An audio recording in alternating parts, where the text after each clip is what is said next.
Welcome to Financial Repression Authority's Roundtable Insight, where the best fund managers, economists, and industry leaders discuss the key investment issues and challenges in the current macroeconomic environment. Hi, welcome to FRA's Roundtable Insight. This is host Richard Bernoulli. Today is Friday, September 29th. We have a great new guest today, Jay Martin. He's the host of the Jay Martin Show, also the CEO of Cambridge House, and he covers a wide variety of topics when he does podcasts on money management, geopolitics, macro finance, commodities, technology, and various emerging trends. And today we'd like to do a focus on commodities. Welcome, Jay. Thanks for having me, Richard. I'm looking forward to chatting with you. Great. And just thought if you could relate a bit of background on your show and the extensive followers you have.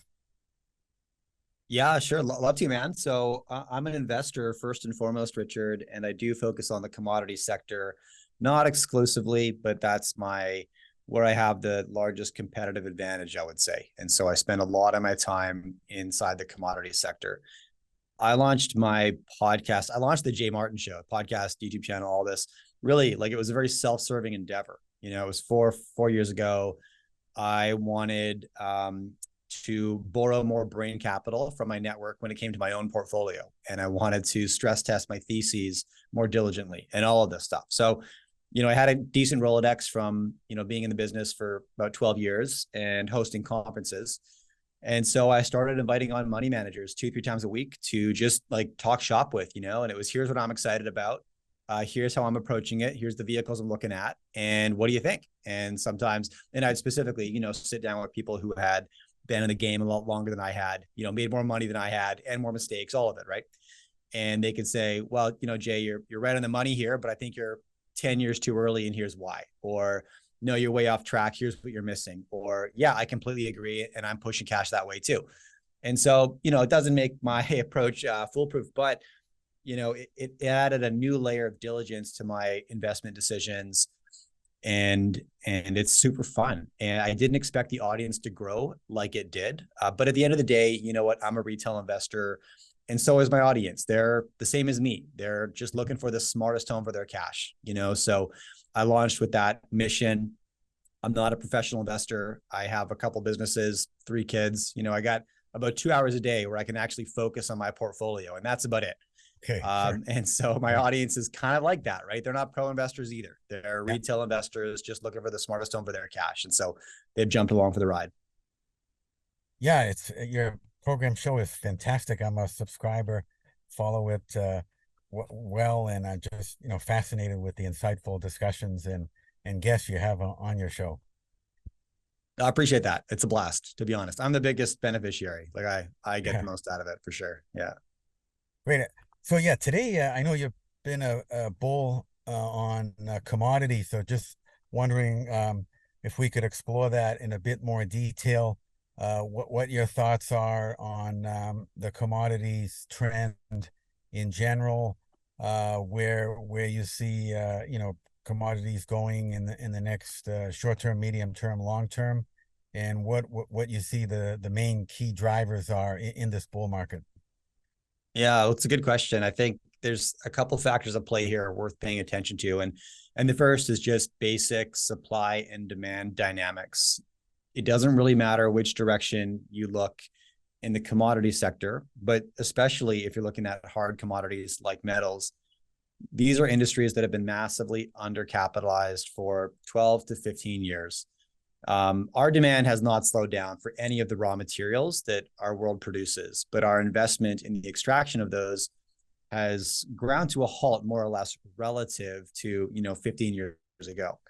And you can look at the oil sector, you can look at a variety of energy, you can look at copper, nickel, et cetera, et cetera. You'll find the same trend. And markets are cyclical. The last 12 years, it's been great to have been a speculative growth investor, and a lot of money has been made there. Any investor who entered the game within the last 12 years has kind of learned the same lesson, right? It's that the broad equities market goes up, and sometimes it corrects and then it goes up again. and, jumping on the bandwagon, chasing high prices, as silly as it sounds, has been a good enough strategy for a lot of investors to get by over the last decade. But, as you look back a little further in history and you see these things move in cycles from value to growth, growth to value, value to growth, et cetera, et cetera.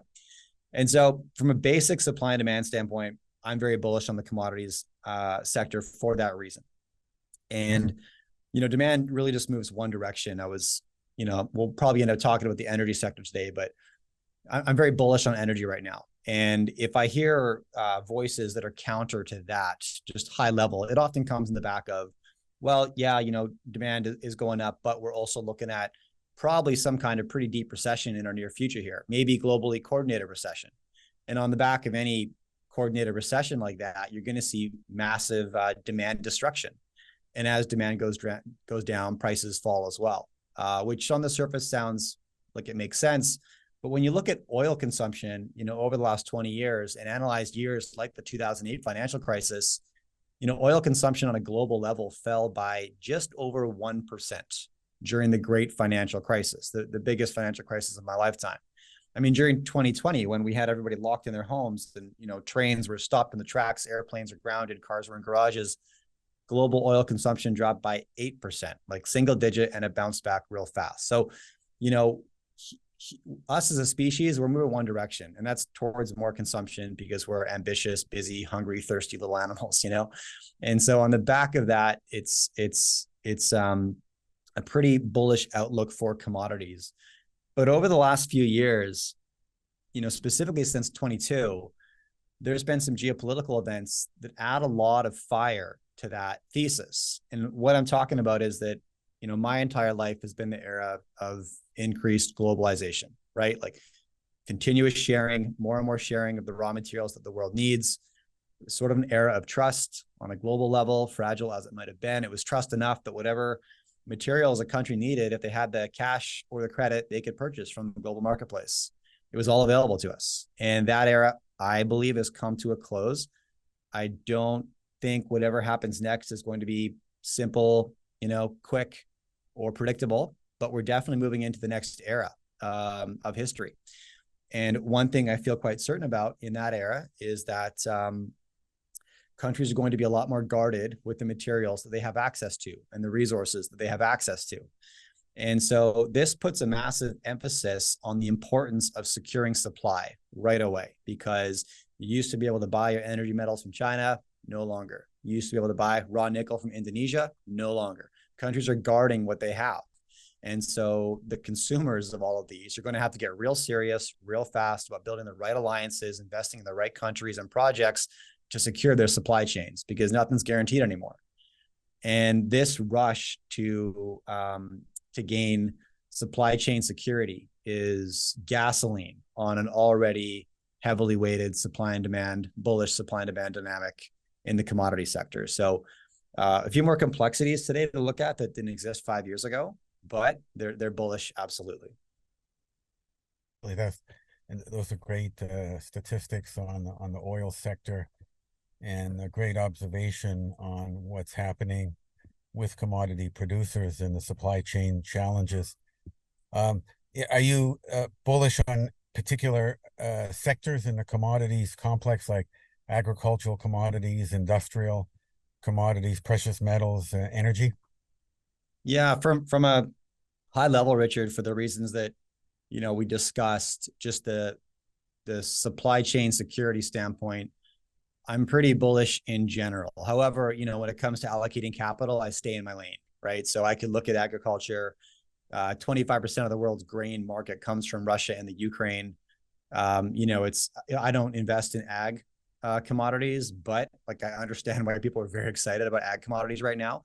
I tend to stay where I have a competitive advantage. So even though I think the price of food is going to go up, it's not an area where I have a competitive advantage. And so I like to play the stacked deck, to be honest with you, right? And my guests on my show, my conference, my newsletter, it's all focused on the metals market. So I do look there. From an energy standpoint, though, right now there's some really interesting things occurring. I think oil prices are going up. Diesel prices have hit all-time highs for this time of year. Diesel prices are up 60% in Europe just since the summer. And everybody's focused on the recent Saudi and Russia supply cap. They've extended the supply cap extensions up until the new year here. But just last week, Russia also quietly announced a limit on the export of diesel. And we're already struggling to make enough diesel in the world. And, the significance of that is that, when the price of diesel goes up, the price of everything goes up. When the price of energy goes up, the price of everything goes up. It's the universal input to anything you want if you have to grow it, manufacture it, or move it. And I don't really see, I'm trying very hard right now, Richard, to see an avenue where we don't have massive price inflation this winter and even spring, and I don't really see a way we don't experience that because, oil prices are climbing, diesel prices are already at all-time highs. Russia just extended more limits on export of diesel and gas in addition to oil production. The only non-OPEC growth that's really made a difference over the last 12 years has been U.S. unconventional shale.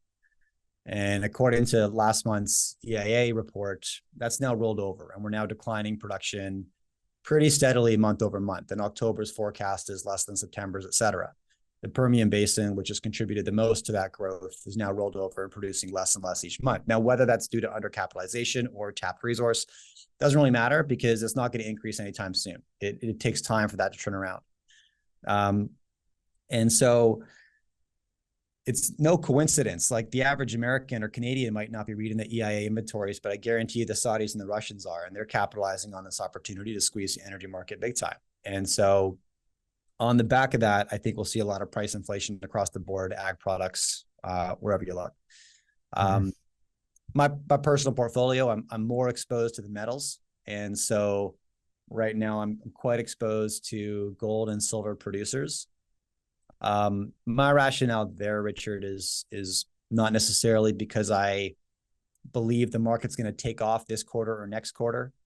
I don't try to time markets, but I do know when things are cheap. And I look at, I can right now walk into very high quality mid-tier gold producers producing between 250 to 500,000 ounces per year with a clear path to 1 million, run by great management teams with a couple successes in the back pocket already, and nobody cares. It's a very hated market right now because there's just no risk capital available for these guys. So, I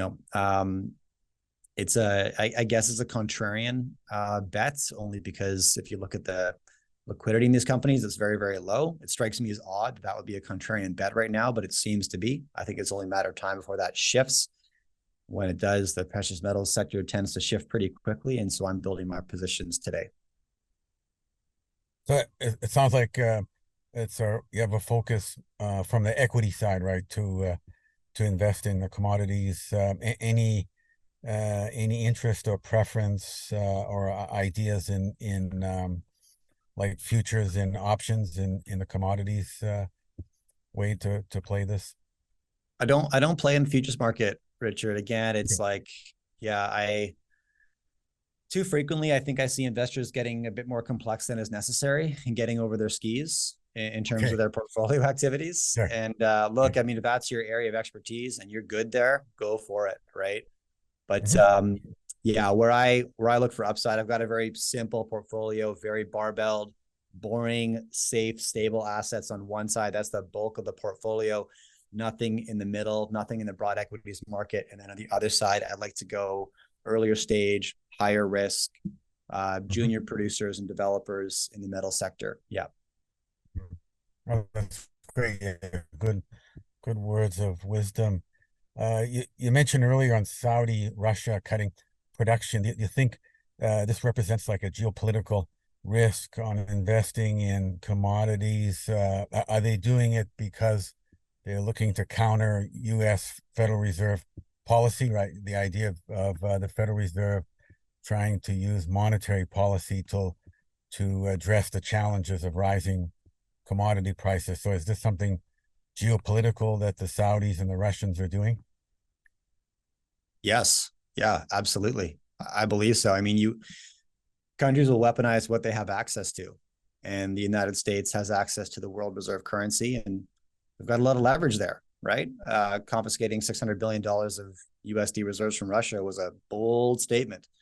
And I think really changed the game. And it's not lost on me how every other central bank around the world is going to view that decision, right? And we're seeing this in how they're reshuffling their treasuries and their reserves. We're seeing a bit of an exchange of US dollars for gold. Central bank gold buying's been rocking. I'm probably not up to date with the most recent quarter's numbers, but we were averaging about 1,200 tons per year central bank gold acquisition, which is colossal. That's sort of a 40-year record. Why would central banks be looking to make that shuffle? It's because the asset they've always had confidence in, they've now got a question, right? How secure is this asset? So, if you're in Russia, like what's the currency that you are able to weaponize? It's not rubles, right? It's oil, it's energy, right? Last year at my conference, I had former Prime Minister Stephen Harper on my stage, and he had this haymaker quote. He said, look, he's dealt very closely with Putin during his time in office. And he said, don't be confused. Russia is a gas station run by the mafia. Now it's like a crude statement, right? But it's, it speaks to, how maybe we should think about the political decisions that come out of the Kremlin, right? So, and while Russia might be squeezing access to energy for Europe and the West, they've also announced they'll be selling gas to China at 50% the cost they'll be selling to Europe this winter. And so, yeah, those alliances really matter right now. And, if you look at the historical rise and fall of empires, when an empire falls, it generally does not fall to one nation. It falls to a collection of smaller nations who have bound together, and they found leverage collectively. And I mean, you could call that the BRICS. There's a variety of ways to look at that, but yeah, there's absolutely attempts being made in that regard. Mm-hmm. And you mentioned a key trend earlier, the securing of supply chain on commodities. So with BRICS and BRICS Plus, and some are using the term Global South as a dividing and trending multipolar world. What are your thoughts on how to invest in that environment? So if you think we have the Global South versus maybe like WEF, World Economic Forum countries, or Five Eyes countries in Western Europe, like is it safe to invest in places in the Global South that are sort of on the edge of both worlds? Or how do you look at that? Or is it you prefer sticking to World Economic Forum, Five Eyes type of countries? Yeah, it's a really good question. I don't think there's a simple answer to that. I think there's always inherent risk, especially right now. There's more geopolitical risk than there's been since I started investing in the commodities market in 2009. And a country that I spend a lot of time in is Indonesia. And on the one hand, you could look at their activity towards the nickel sector. They put a ban on nickel exports, as we mentioned maybe before we hit record here. It's not necessarily a ban on nickel, but it's a ban on raw nickel export. And so they want to refine in country. They want to keep that margin. Their gain their gain is somebody else's expense in that regard. And they're making the same moves in the copper sector, I believe in cobalt as well. And you could look at that decision as a bit of a threat to investors and say, oh, they're moving towards nationalization and greater control and all of this. Simultaneously, they're actually being they're encouraging all sorts of very favorable visa programs for people like me to move to Indo and raise my family there, build my business there. And it's from a tax standpoint, from a residency standpoint, they're attracting a lot of business owners, entrepreneurs, and I'm quite bullish on the Indonesian economy, actually. And as the world's largest exporter of nickel, I believe, they've got the hand to be played there. So I think you got to look at each country individually. And how I qualify, because geopolitics are pretty hard to predict and endlessly complex. For myself, Richard, I'll look at the individual company more so than the jurisdiction. And when I look at the company, I'm really looking at the management teams. And so if I'm looking at, a gold developer, a silver producer, a copper explorer, whatever it is, my qualifier isn't necessarily the country or state that it's in. It's always the who is running this organization? Who have they surrounded themselves with? What have they done in the past? That matters to me more than anything else because, and I get it, I talk to people for a living. I have a podcast, I have a conference, like I'm in the people business, and that is my competitive advantage. But if you're able to isolate the winners in the commodity business, then you provide yourself a handful of insurance policies because you're betting on the expertise of people who have experience. Like you want to invest in the Congo, for example. It's probably a bad idea unless you're investing with Robert Friedland, right? He's excelling and always has, and there's certain individuals who can just outperform in their area, right? You want to go into Argentina, it's pretty high risk unless you're with the Lundins, and there's lots of examples of that. And so I always start with the people. And I could be criticized from commodity investors who focus more on the geology or focus more on international relations. Sure, but I play my hand. This is the hand that I have, and I can do diligence on people. I can look at resumes and track records and find, so and so's already exited 3 companies. This is their 4th. Success tends to beget success. Good people attract good people. All of this stuff. It's a very risky business. So you want to be betting on entrepreneurs who you have a lot of confidence, have a plan C, because A and B will probably fail, right? If you're looking at early stage stuff. And so, I start there, and I start with the flesh, man, and then I get into the geopolitical concerns after that. Well, those are great points. The necessity for good management, which leading to good governance and financial management overall for the companies. And you mentioned back on Indonesia. I actually lived there myself, 1995, 1996, setting up 2 internet service providers during that time. Businesses there in Indonesia, great country. And do you think, as an example, if we look at Indonesia, one of those countries that seems to be straddling both sides, global South BRICS versus World Economic Forum, Five Eyes countries, do you think that's safe, or will they trend over time to the global South side, and could it become difficult for people in Canada, US, to invest in Indonesia on that basis? Probably. Yeah, probably. And I think you're right in that maybe today they're straddling. But as conflict matures, it gets harder and harder to be a moderate. And the old adage during the French Revolution, it was the moderates who got the guillotine. Like there's some lessons in there. It gets harder to straddle that fence as conflicts mature. Right now, Indonesia is doing a great job. It's going to be pretty tough to avoid the pull of the global South, and I think they're waiting to see what occurs here, and I actually don't know which way Indonesia voted during the UN.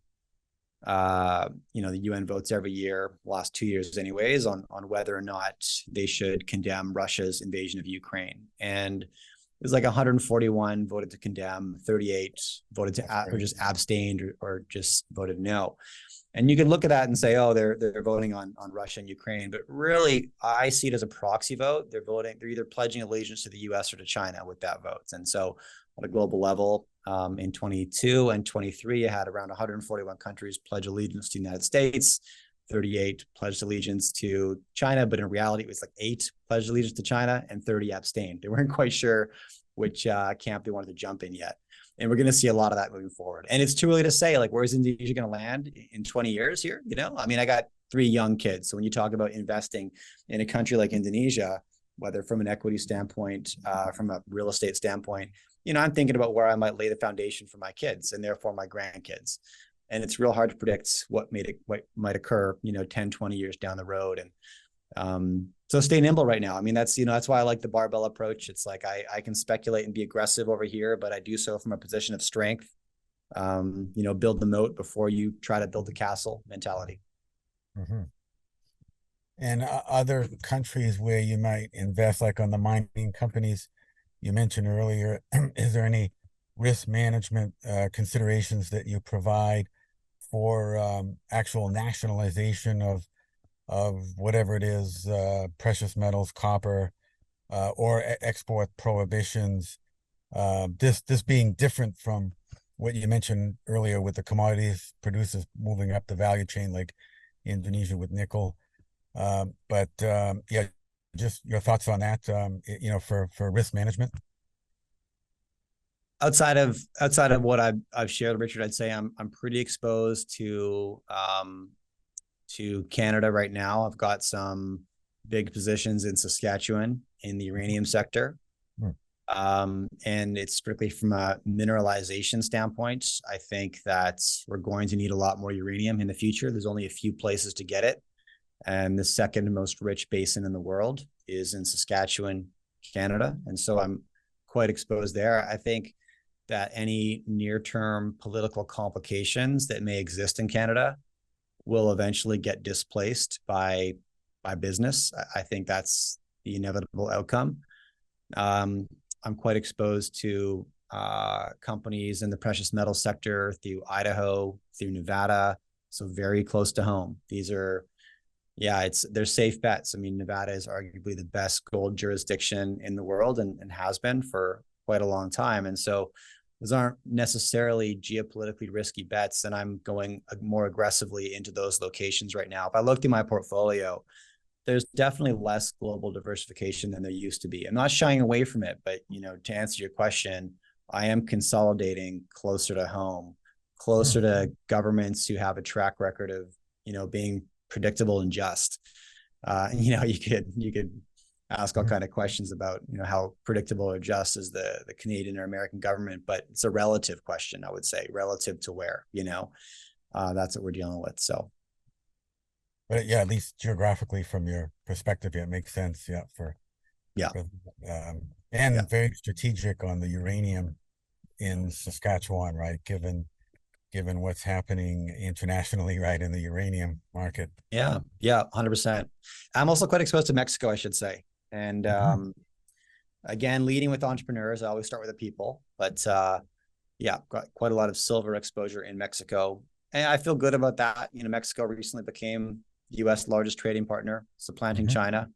Their alliance is, very obvious which direction they're headed, and given as comfortable as you can be right now, a geopolitical risk, I feel good about that. And a question on the effect of U.S. Treasury bond prices and the U.S. dollar. There's been a lot of volatility in that recently, in both the bond prices and U.S. dollar valuation recently. What are your thoughts on that, and how it affects commodity prices in general, with most commodities priced in U.S. dollars? There's been a lot of selling, right, of the bonds by foreign countries outside of U.S. and will the Fed step in and do that, or will there be financial repression from other encouraging the citizens through 401k, RSP in Canada to put funds to apply to bonds? But outside of that potential, just what's happening recently and the effects on the commodity prices. Well, I don't have many examples of government being unwilling to print their way out of a problem. And so I think that,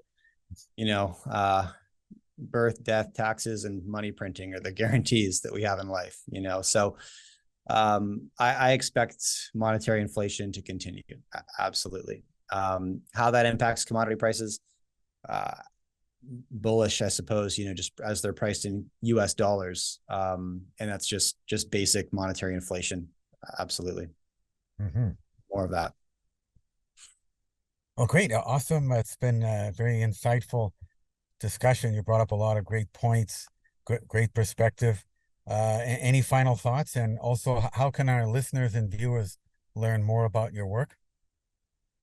Well, we actually, we just put together a course I wouldn't mind mentioning if I could, Richard. Oh, yeah. So go ahead. Yeah. Yep. Yeah, well, because, I focus on the commodity sector, we produce a very large commodity investment conference and the podcast, et cetera.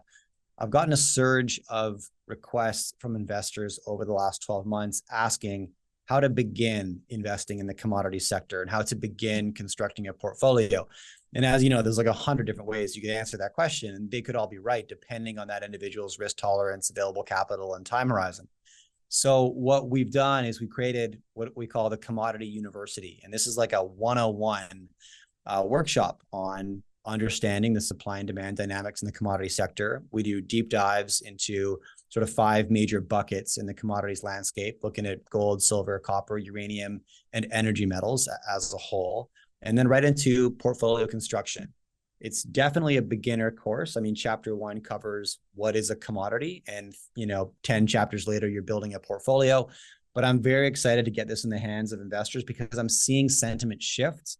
I'm seeing a lot of new capital arrive in the sector. And I saw way too many investors get cleaned out in 2021, 2022 that were just rushing into the market blindly. And so, we built this resource to arm investors to move with diligence and intelligence. People can check it out at thecommodityuniversity.com. If you want to have a look, it's thecommodityuniversity.com. Super basic 10-chapter video course. I love it. Outside of that, I'm The Jay Martin Show, YouTube, Spotify, easy to find. Great. Awesome. Thank you so much, Jay. Thank you. Thank you, Richard. The FRA Roundtable Insight Show is for informational and educational purposes only and should not be considered as a solicitation or offer to purchase or sell any securities. The investments, investment strategies, and investment philosophies discussed or presented on the show each involve their own unique risk factors which are not discussed on the show. Any discussions among the panel participants or responses to listener inquiries are based on the personal opinions of the panel participants and do not take into consideration the listener's suitability, objectives, or risk tolerance. Please be advised that you invest or speculate at your own risk.